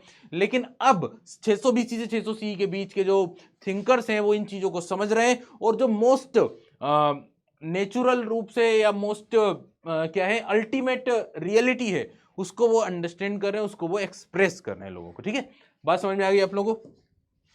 इसके अलावा कुछ अदर जो टीचर्स हैं, जैसे महावीर स्वामी और गौतम बुद्ध, उन्होंने सेक्रीफाइसेस के मुद्दे के ऊपर भी क्वेश्चनिंग की। ठीक है, उसके ऊपर भी प्रश्न चिन्ह उठाया, और भी कई सारी ऐसी वैदिक ट्रेडिशंस या परंपराएं थी जिसको लेकर उन्होंने क्वेश्चनिंग भी की। आगे बढ़ते हैं। Now come on to the another topic, अगला टॉपिक हमारे सामने है डिबेट्स एंड डिस्कशन। तो अब हम बात करेंगे डिबेट्स और डिस्कशन यानी चर्चाएं। ठीक है, डिबेट्स का मतलब क्या होता है? चर्चा होना, डिस्कशन होना, वाद विवाद होना। तो अब इस मुद्दे के ऊपर बात करेंगे। ठीक है, डिबेट्स एंड डिस्कशन के ऊपर।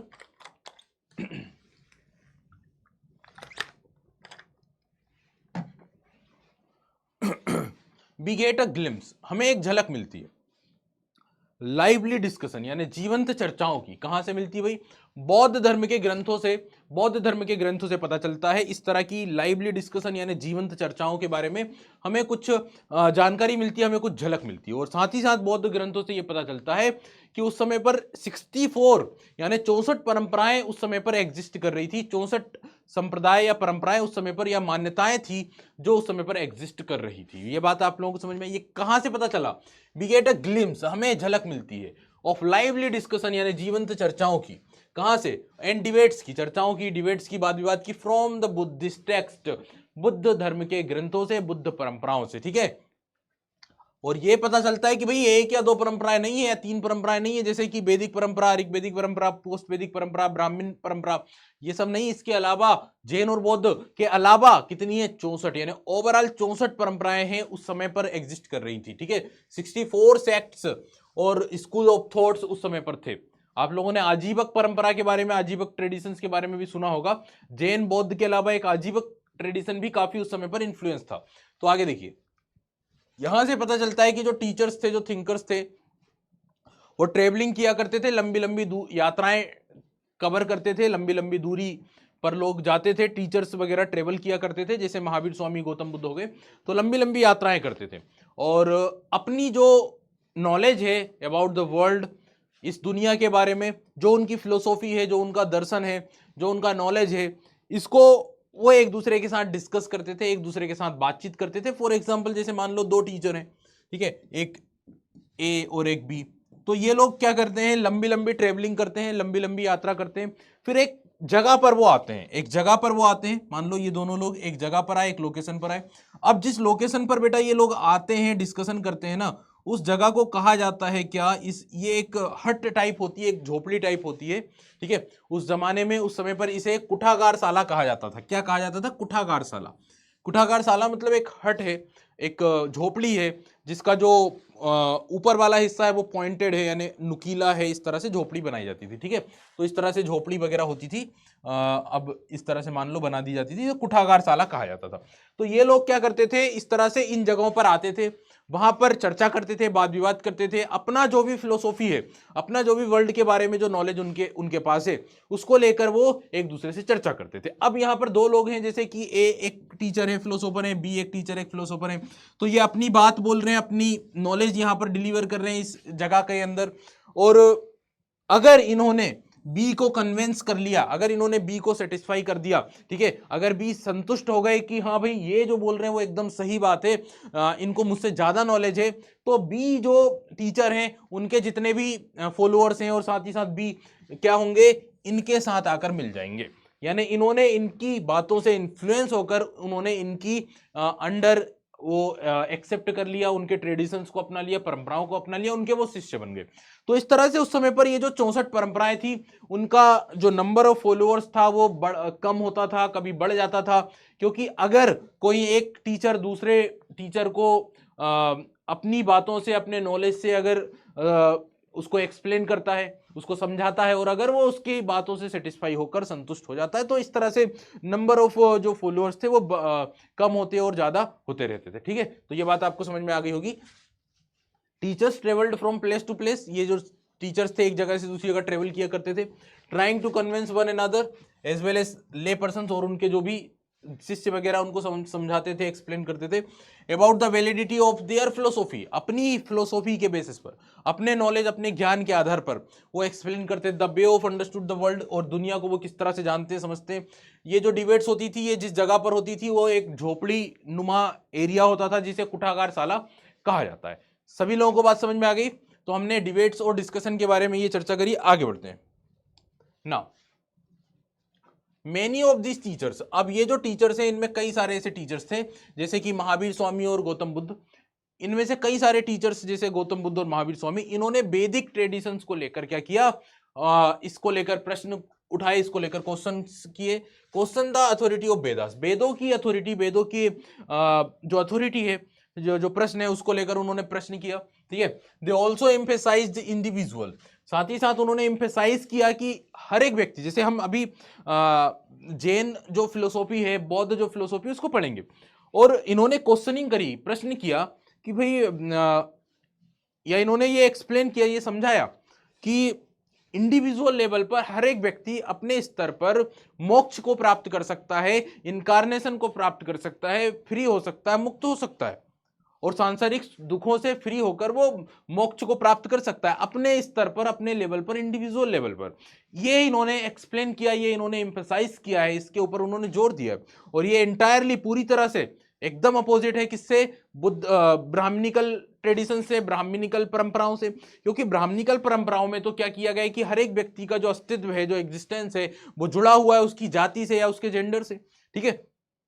तो यहां पर ये जो नई परंपराएं हैं, जो नए टीचर्स हैं, वो क्या बोल रहे हैं कि भाई हर एक व्यक्ति चाहे तो मोक्ष को प्राप्त कर सकता है इंडिविजुअल लेवल पर, व्यक्तिगत स्तर पर। ये मान्यता, ये विचार इंटायरली एग्जैक्टली अपोजिट है किससे? ब्राह्मणिकल ट्रेडिशन से, ब्राह्मण परंपराओं से। क्योंकि ब्राह्मण परंपराओं में तो each and everyone is associated, उसका जो अस्तित्व है, जो उसका एग्जिस्टेंस है, वो एसोसिएटेड है उसकी जाति से और उसकी बर्थ से या उसके जेंडर से, ठीक है। तो ये आप लोगों को बात समझ में आ गई। आगे बढ़ते हैं। Now we have the topic number 2.3। तो टॉपिक 2.3 पर आते हैं, how Buddhist text were prepared and preserved. तो यहां पर आई थिंक ये एक प्रकार से जो आपके सोर्स आते हैं उनमें से एक पार्ट है ये, कि किस तरह से बुद्ध साहित्य को सुरक्षित रखा गया और उसको लिखा गया या कंपाइल किया गया। तो यहां पर मेजरली हम बात करेंगे कि बौद्ध जो टेक्स्ट हैं, बुद्ध जो ग्रंथ हैं, गौतम बुद्ध की जो शिक्षाएं हैं, उन्हें किस तरह से कंपाइल किया गया था, उन्हें किस तरह से सुरक्षित रखा गया था।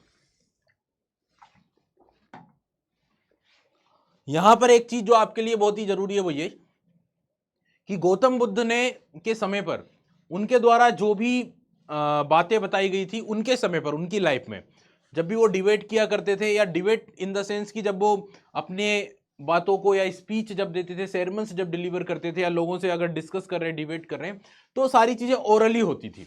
ओरली वो उनके शिष्य उनके पास आते थे और उनको वो अपनी बातें बोलते थे, ठीक है। तो डिबेट्स या डिस्कशन या जो स्पीचेस थी, वो सेरमन्स जो थे वो ओरली होता था।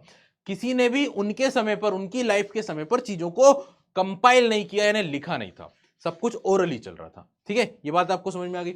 So the Buddha taught orally, वो अपनी शिक्षाएं ओरली यानी मौखिक रूप से देते थे, डिस्कशन में, डिबेट्स में, peoples attending in discourse and discussed what they heard. तो लोग सुनते थे, उनकी बातों को समझते थे, जो भी डिस्कशन हो रहा है वहां पर।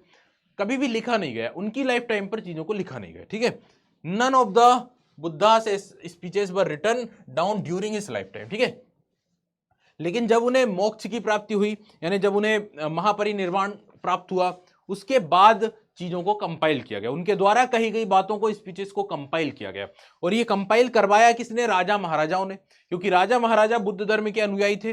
तो अब गौतम बुद्ध एक बहुत ही महत्वपूर्ण है, लॉर्ड बुद्ध जिन्हें कहा जाता है, तो उनकी, क्योंकि उन्होंने ही फाउंड किया है, और राजा महाराजा ने पॉलिटिकल रूप से देखा जाए, राजनीतिक रूप से देखा जाए, तो जो इन्फ्लुएंसिव लोग हैं वो भी बुद्ध धर्म के फॉलोअर हैं। तो भाई डेफिनेटली कि वो महावीर गौतम बुद्ध के द्वारा कही गई बातों को कंपाइल करना चाहेंगे।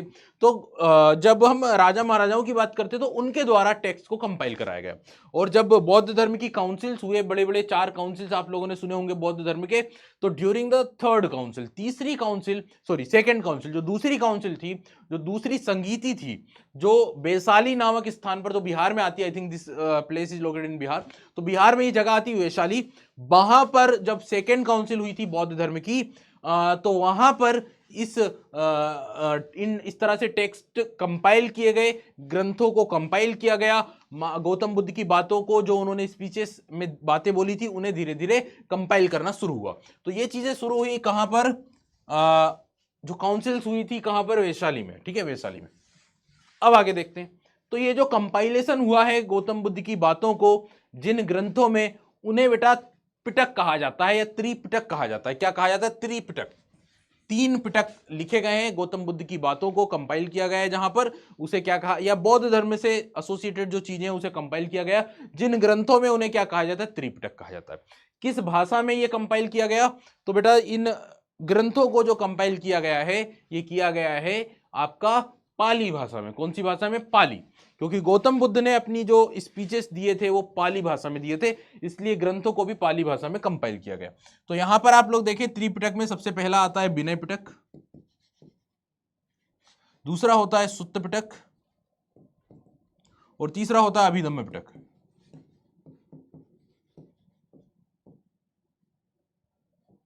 इस तरह से बौद्ध धर्म के ग्रंथों में सबसे महान ग्रंथ हैं विनय पिटक, सुत्त पिटक और अभिधम्म पिटक। ये जो सुत्त पिटक है, इसमें गौतम बुद्ध के द्वारा जो दी गई शिक्षाएं हैं, ठीक है, गौतम बुद्ध के द्वारा जो दी गई शिक्षाएं हैं या उनके द्वारा जो स्पीचेस, जो सेरमन्स डिलीवर किए गए थे, उन बातों को, उन चीजों को यहां पर क्या किया गया, कंपाइल किया। किसके अंदर, सुत्त पिटक के अंदर, ठीक है। नेक्स्ट, अगर हम विनय पिटक की बात करें तो विनय पिटक के अंदर उन रूल्स को कंपाइल किया गया है, उन नियमों को कंपाइल किया गया है जो बौद्ध धर्म के जो नन्स होते हैं, जो मॉन्क्स होते हैं, उन्हें फॉलो करना होता है। यानी बौद्ध धर्म के जो भिक्षु हैं, जो साधु संत हैं, उनके रूल्स एंड रेगुलेशंस कहां पर मिलेंगे आपको, विनय पिटक में।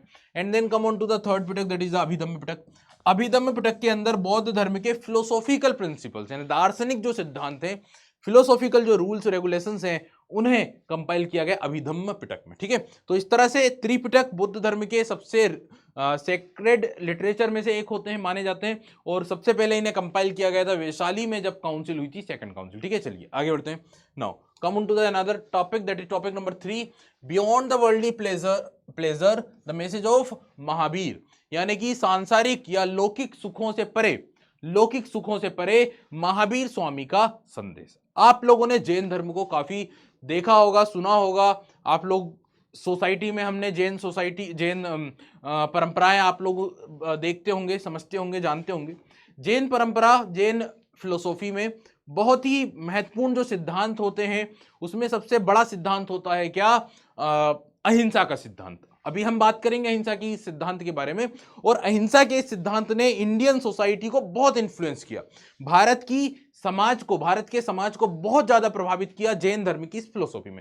हमने स्टार्टिंग में महात्मा गांधी की बात करी थी, महात्मा गांधी के बारे में मैंने बताया था, मॉडर्न टाइम के फिलोसोफर हम बोल सकते हैं। महात्मा गांधी ने कई सारी फिलोसॉफी अपनाई, कई सारे उनके दर्शन हैं, कई सारी बातें हैं, रूल्स हैं। सबसे खास रूल जो गांधी जी का है, जिसके लिए गांधी जी को पूरी दुनिया जानती है, वो है उनका अहिंसा का व्रत। और अहिंसा की जो फिलोसॉफी है गांधी जी के द्वारा जो अपनाई गई है, वो कहां से अपनाई गई है बेटा, जैन धर्म से अपनाई गई, ठीक है। तो समझते हैं। तो जैन धर्म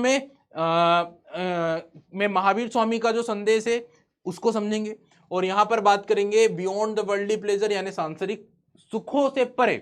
सांसारिक सुख मतलब जो मटेरियलिस्टिक सुख होता है, जो मटेरियलिस्टिक प्लेजर होता है, जैसे कि वेल्थ, प्रॉपर्टी, जमीन, ठीक है, घर, कार, ये सारी चीजों का पब्लिक को या दुनिया में लोगों को बड़ा इंटरेस्ट होता है इन चीजों का। लेकिन इन सबको के परे, इन सबको छोड़कर महावीर स्वामी का संदेश समझे, और वो संदेश है मुक्ति, यानी इनकारनेशन, यानी मुक्ति। इट मीन्स एक प्रकार से इस साइकिल से फ्री होना, जन्म और मृत्यु के साइकिल से फ्री होना, जिसे हम मुक्ति या साल्वेशन बोलते हैं, मोक्ष की प्राप्ति करना, ये ज्यादा जरूरी है इस compare to the worldly pleasure. सांसारिक सुख से ज्यादा जरूरी क्या है, इस दुनिया से, इस सांसारिक, इस जन्म मृत्यु के साइकिल से क्या होना, फ्री होना। तो ये कैसे होता है, इसके लिए क्या जरूरी चीज है, उसी को हमें यहां पर समझना है, ठीक है। The basic philosophy of the Jain धर्म, जैन धर्म की बेसिक फिलोसॉफी में ये माना गया है, ये जो जैन धर्म की फिलोसॉफी थी, ये 24वें तीर्थंकर का नाम सभी लोग जानते हैं, महावीर स्वामी, भगवान महावीर स्वामी। लेकिन महावीर स्वामी के पहले, महावीर स्वामी को 24वां तीर्थंकर माना जाता है। और जैन फिलोसॉफी के जो प्रिंसिपल्स थे, ये नॉर्थ इंडिया में बहुत पहले से एग्जिस्ट थे, बिफोर महावीर स्वामी के पहले से परंपराएं थी। क्योंकि अकॉर्डिंग टू जैनिज्म 23rd तीर्थंकर हुए और महावीर स्वामी 24वें तीर्थंकर थे। ये बात आपको समझना है। The basic philosophy of the Jain धर्म की जो मूल दर्शन था, जो मूल सिद्धांत थे, was already in existence in north India, उत्तर भारत में पहले से एग्जिस्टेड थे, before the birth of Mahavir Swami, Mahavir Swami के जन्म से पहले से एग्जिस्टेड थे। According to Jain tradition Mahavir was the preceded by 23 other teachers, जिन्हें जैन धर्म में तीर्थंकर कहा जाता है। तो इनसे पहले 23 तीर्थंकर और हुए हैं, टीचर्स या तीर्थंकर हुए हैं, और महावीर स्वामी 24वें तीर्थंकर थे। अच्छा, ये जो तीर्थंकर हैं, टीचर्स हैं, जिनका बहुत महत्व है जैन धर्म के अंदर, तो भाई ये उन लोगों को बोला जाता है, उन महत्वपूर्ण लोगों को कहा जाता है जो जैन धर्म के अंदर, जैन धर्म की फिलोसॉफी में वे लोग हैं जो भव सागर से, यानी उस नदी को से पार कराते हैं मुक्ति प्राप्त करने के लिए। जो भवसागर होता है, जो नदी होती है, उसको पार कराने वाले महत्वपूर्ण लोग हैं। समझ गए? चलिए आगे बढ़ते हैं। Now come on to the another part. यहां पे हम बात करेंगे जैन फिलोसॉफी, जैन धर्म के दर्शन, जैन धर्म की फिलोसॉफी क्या है भाई? सबसे महत्वपूर्ण फिलोसॉफी, सबसे खास फिलोसॉफी जैन धर्म की वो ये है कि इस दुनिया के अंदर जितनी भी चीजें हैं, चाहे वो कंकर पत्थर ही क्यों ना हो, समझ गए, चाहे वो कोई वस्तु ही क्यों ना हो, जीव जंतु को तो हम शामिल करेंगे ही, लेकिन जीव जंतुओं के अलावा बाकी सारी जो चीजें हैं, लाइक ये पेन जो आप लोग मेरे हाथ में देख रहे हो, हर प्रकार की चीज, कंकर पत्थर चाहे कुछ भी हो, सभी के अंदर जीवन होता है, सभी के अंदर लाइफ होती है। सबसे महत्वपूर्ण फिलोसफी क्या है? The most important idea in Jainism is that the entire world is animated, यानी इस दुनिया के अंदर सारी जो चीजें हैं वो सभी क्या है? जीवन थे, सभी के अंदर जीवन है, आत्मा है। Even stones, rocks, water have life, सभी के अंदर लाइफ का मतलब आत्मा, आत्मा सभी के अंदर होती है। आत्मा ही है एनर्जी, आत्मा ही है ऊर्जा, जिसकी वजह से हम यहाँ पर खड़े हैं, हम यहाँ पर बोल पा रहे हैं, हम यहाँ पर एग्जिस्ट कर रहे हैं। बाकी सब तो मटेरियल है, बाकी सब तो वस्तुएं हैं, लेकिन ऊर्जा जो है, लाइफ जो है, वो कहां पर है, किसके अंदर है? किसकी वजह से है? तो वो है आत्मा। ठीक है, बाकी सब तो मटेरियल है, फिजिकल है। तो आत्मा जो है वही ऊर्जा है, वही एनर्जी है। और जैन फिलोसॉफी ये कहती है कि आत्मा सिर्फ जीव जंतुओं में ही नहीं होती है, आत्मा स्टोन्स में, पत्थर्स में, सभी चीजों में होती है। तो ये जैन धर्म की एक फिलोसॉफी है कि भाई आत्मा जो होती है, एनर्जी जो होती है, जो लाइफ जो होती है, वो आप ये मत समझो कि सिर्फ एनिमल्स में ही है, जीव जंतुओं में ही है, इवन स्टोन्स, पत्थरों में, रॉक्स में, वाटर में, सभी में। क्लियर बात समझ में आ गई सभी लोगों को? अब ये तो हो गई एक बात। इसके अलावा बेटा आप लोग देख रहे हो कि दूसरी सबसे महत्वपूर्ण फिलोसॉफी है नॉन वायलेंस। पहले ही बता चुका हूं स्टार्टिंग में, जब हमने जैन वाला ये जो टॉपिक स्टार्ट किया था। तो दूसरा सबसे बड़ा, सबसे मुख्य सिद्धांत जो है वो है नॉन वायलेंस, यानी अहिंसा। अहिंसा नहीं किया जाना चाहिए। हमसे छोटे जो जीव जंतु हैं, एनिमल्स हैं, चाहे वो किसी भी प्रकार का एनिमल हो, छोटा हो, बड़ा हो, किसी के भी साथ हिंसा नहीं करनी चाहिए, उसके साथ उसे मारना नहीं चाहिए। खासतौर से ये ह्यूमंस के लिए बोला गया, क्योंकि ह्यूमंस के जरिए जो किलिंग होती है, तो किलिंग नहीं करना चाहिए किसी भी एनिमल्स की। तो अहिंसा का जो सिद्धांत है, नॉन वायलेंस का जो प्रिंसिपल है, central to the Jain philosophy, इस सिद्धांत ने इंडियन सोसाइटी को काफी प्रभावित किया है। थोड़ी देर पहले मैंने महात्मा गांधी के जी के बारे में मैंने आपको बताया था, गांधी जी के बारे में, तो वही चीज है। अब अगले पॉइंट के ऊपर आते हैं। According to Jain teaching, Jain शिक्षा के अनुसार, जैन टीचिंग या फिलोसॉफी के अनुसार, the cycle of birth and rebirth is shaped through the karma. हमें मुक्ति पाना है, हमें साइकिल से फ्री होना है, ठीक है, लेकिन इस साइकिल से फ्री होने के लिए सबसे मेन चीज क्या होती है? आपकी कर्म होती है। तो कर्म का जो प्रिंसिपल है, तीन चीजें हो गई भाई। पहला क्या? सभी के अंदर आत्मा है। दूसरा क्या? कि नॉन वायलेंस, अहिंसा, सबसे महत्वपूर्ण। तीसरा क्या? कि अगर आपको मुक्ति पाना है, अगर आपको फ्री होना है साइकिल से, बर्थ और रीबर्थ के, तो आपके कर्म, यानी कर्म का जो सिद्धांत होता है, कर्म की जो फिलोसॉफी होती है, उसको माना जाता है। बुद्ध धर्म में भी कर्म का सिद्धांत है, जैन धर्म में भी कर्म का सिद्धांत है, और जो हिंदुइज्म या ब्राह्मण फिलोसॉफी है उसमें भी कर्म का सिद्धांत है। हालांकि आजीवक जो संप्रदाय है उसमें कर्म के प्रिंसिपल को नहीं माना जाता। उसमें यह माना जाता है कि भाई सारी चीजें पहले से ही डिफाइंड है, सारी चीजें क्या है? पहले से ही डिफाइंड है। आप अच्छे कर्म करो या बुरे कर्म करो, जो आपके साथ होना है वो पहले ही लिख दिया गया है। समझ गए? तो आजीवक संप्रदाय जो है वो इस बात पर बिलीव करता है कि जो चीज होनी है वो होकर ही रहेगी। समझ गए ना? वो ऑलरेडी डिसाइडेड है, ठीक है, ये चीज क्या? ऑलरेडी डिसाइडेड है। लेकिन जैन धर्म, बौद्ध धर्म, ब्राह्मण फिलोसॉफी क्या मानती? कर्म के सिद्धांत को मानती है। तो अगर आप चाहते हो कि आप इस साइकिल से फ्री हो जाओ, तो आपके कर्म कैसे होने चाहिए? अच्छे होने चाहिए। बात समझ गए आप लोग? आगे बढ़ते हैं।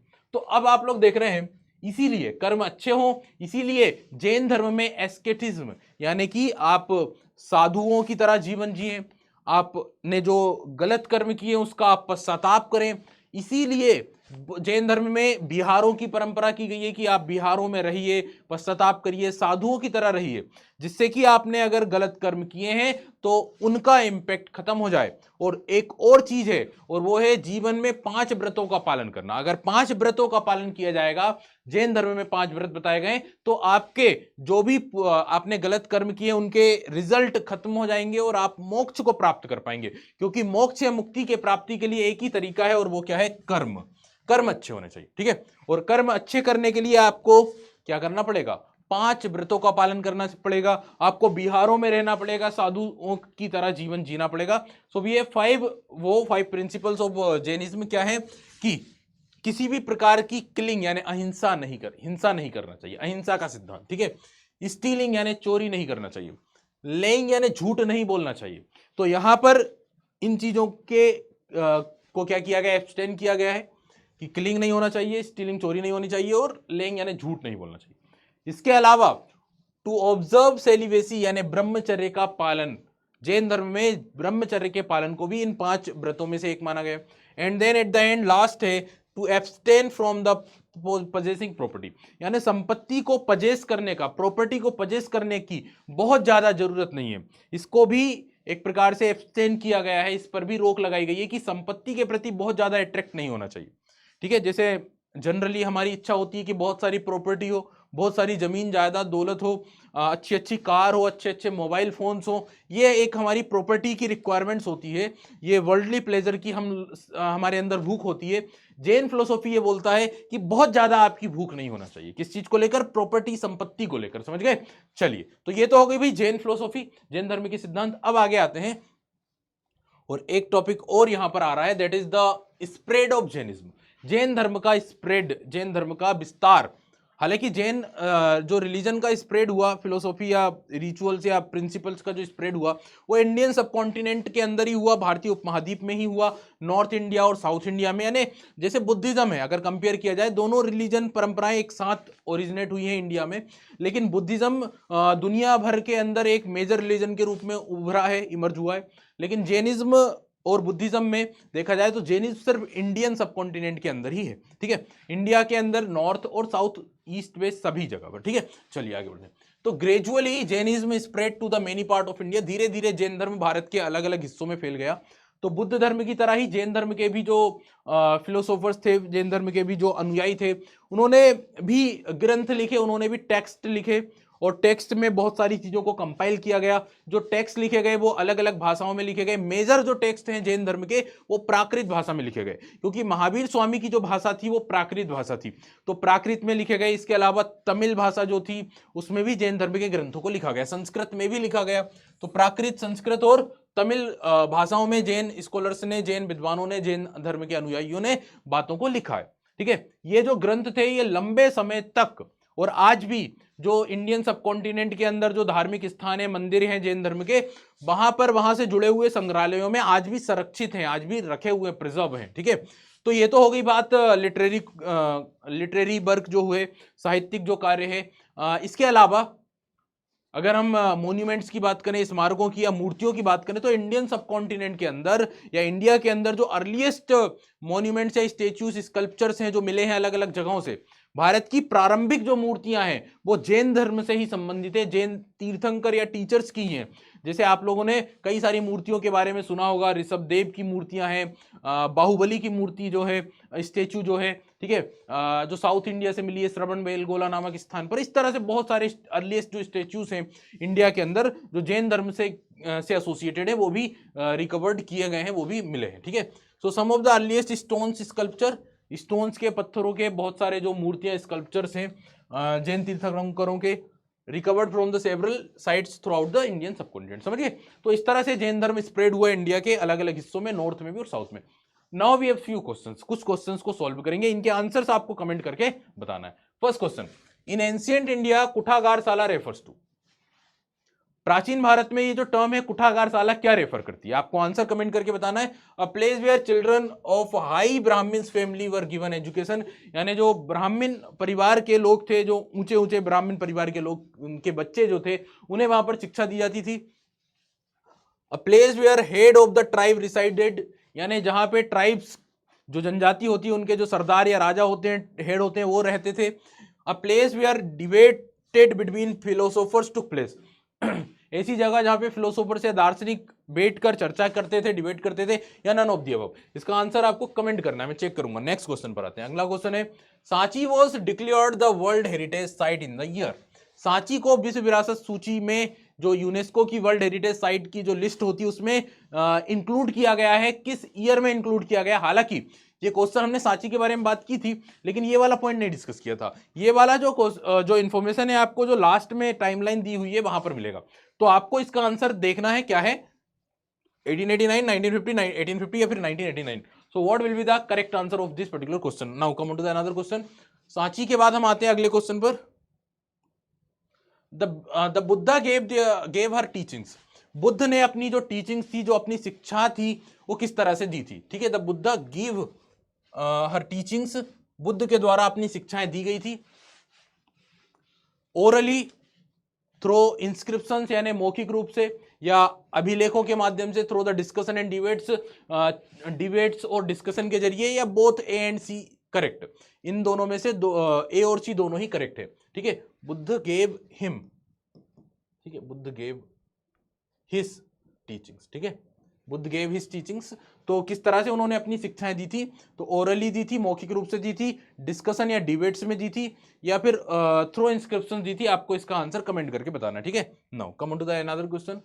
24 ग्रेट टीचर्स, ठीक है, 24 महान टीचर्स ऑफ जैनिज्म, इन्हें जैन धर्म के जो 24 महान टीचर्स हैं, इन्हें क्या कहा जाता है? आर नोन एज जातक, जिन्न, तीर्थंकर या वर्धमांस। So what exactly Brahmans? तो what exactly the correct answer? Again you have to answer. ठीक है, now come on to the 2 minute summary. 2 minute की समरी देख लेते हैं जो कुछ भी हमने पढ़ा। हमने इंट्रोडक्शन पढ़ा, इतनी चैप्टर में क्या पढ़ना था। तो हमने देखा कि कल्चरल डेवलपमेंट को पढ़ना है, ठीक है, सांस्कृतिक विकास को पढ़ना है, 600 BC 600 CE। इसके लिए किस तरह के सोर्सेस हिस्टोरियंस यूज करते हैं इस समय की हिस्ट्री को, या इस हिस्ट्री को रिकंस्ट्रक्ट करने के लिए। हमने सांची की एक झलक को समझा, 19वीं सेंचुरी 19वीं शताब्दी में सांची। देन बैकग्राउंड को, जो पहले से ट्रेडिशन चले आ रहे थे, जैसे कि सेक्रीफाइसेस और डिबेट्स जो चर्चाएं होती थी। और एट द एंड हमने जो लास्ट टॉपिक था वो महावीर स्वामी का संदेश। और वो संदेश क्या है कि सांसारिक सुखों से परे, ठीक है, सांसारिक सुखों के अलावा एक खास चीज होती है, वो होती है मुक्ति की, साल्वेशन की। ठीक है, तो ये हमने देखा महात्मा महावीर स्वामी का संदेश। ठीक है, तो ये सारी चीजों को हमने देखा लास्ट टॉपिक में। तो यहाँ पर हमारे सारे टॉपिक्स कंप्लीट होते हैं। ये पार्ट 1 था इस चैप्टर का। नेक्स्ट पार्ट जो होगा उसमें बाकी के टॉपिक्स को हम कवर करेंगे। और इसी के साथ इस चैप्टर को, इस सेशन को हम खत्म करते हैं। हम मिलेंगे अगले सेशन में। तब तक के लिए बने रहे सिटी वाला पर। Thank you so much.